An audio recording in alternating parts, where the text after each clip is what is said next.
Welcome. मैं हूं ज्योति। आप देख रहे हैं चुनावी समर, जहां पर एक और ताजा अपडेट के साथ हम हाजिर हैं। सीएए में चंद्रशेखर ने ये कहा कि वे दलितों पिछड़ों की लड़ाई मजबूती से लड़ेंगे। भीम आर्मी प्रमुख चंद्रशेखर आजाद यूपी में मजबूती के साथ विधानसभा चुनाव लड़ने की तैयारी में है। ऐसे में भाजपा के खिलाफ उनके तेवर को ज्यादा ही आक्रामक नजर आ रहे हैं।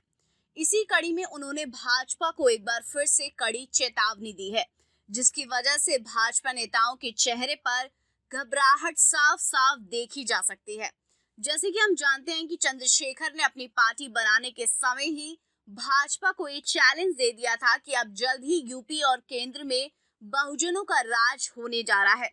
वहीं चंद्रशेखर ने भी ऐलान किया था कि वे किसी भी कीमत पर भाजपा के आगे झुकने वाले नहीं हैं। यानी कि अगर भाजपा ये सोच रही है कि पार्टी चंद्रशेखर के साथ गठबंधन कर लेगी या फिर उन्हें किसी तरह चुनावों से पीछे हटने पर मजबूर कर देगी, तो भाजपा का ये भ्रम है। वैसे उन्होंने सीएए और चुनावों के मुद्दे पर भाजपा के खिलाफ फिर से हमला बोला है। आपको बता दें कि भीम आर्मी प्रमुख चंद्रशेखर ने ये कहा कि अब पिछड़ों के हितों की लड़ाई मजबूती के साथ लड़ी जाएगी और उनकी पार्टी दलितों और मुस्लिमों पर फोकस करेगी। साथ ही उन्होंने ये भी कहा कि अब सरकार के खिलाफ सीएए सहित अन्य मुद्दों के खिलाफ बड़ा आंदोलन होगा। भीम आर्मी प्रमुख ने ये भी कहा कि यूपी में होने वाले आगामी विधानसभा चुनावों में दलितों, मुस्लिमों और महिलाओं के सहारे राज्य में भाजपा का सफाया किया जाएगा।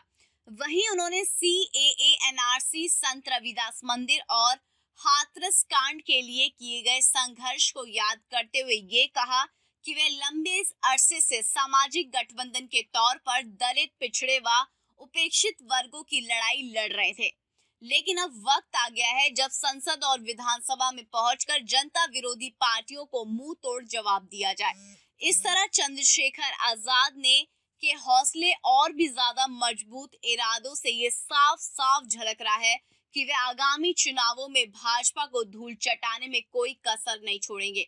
यहाँ गौर करने वाली बात यह है कि उन्होंने जनता को बहुत पहले ही ये बता दिया था कि उन्होंने भले ही राजनीति में कदम रखा हो, लेकिन अभी भी उनके तेवर बदले नहीं हैं।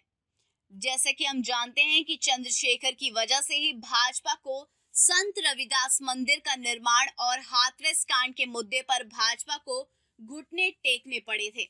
इसका अर्थ ये हुआ कि चंद्रशेखर की रणनीति कहीं ना कहीं भाजपा के लिए बड़े खतरे की चेतावनी है, और अगर वे अपने इरादों में सफल हो गए तो वे दिन ज्यादा दूर नहीं जब देश और राज्य में भाजपा का पूर्ण सफाया हो जाएगा।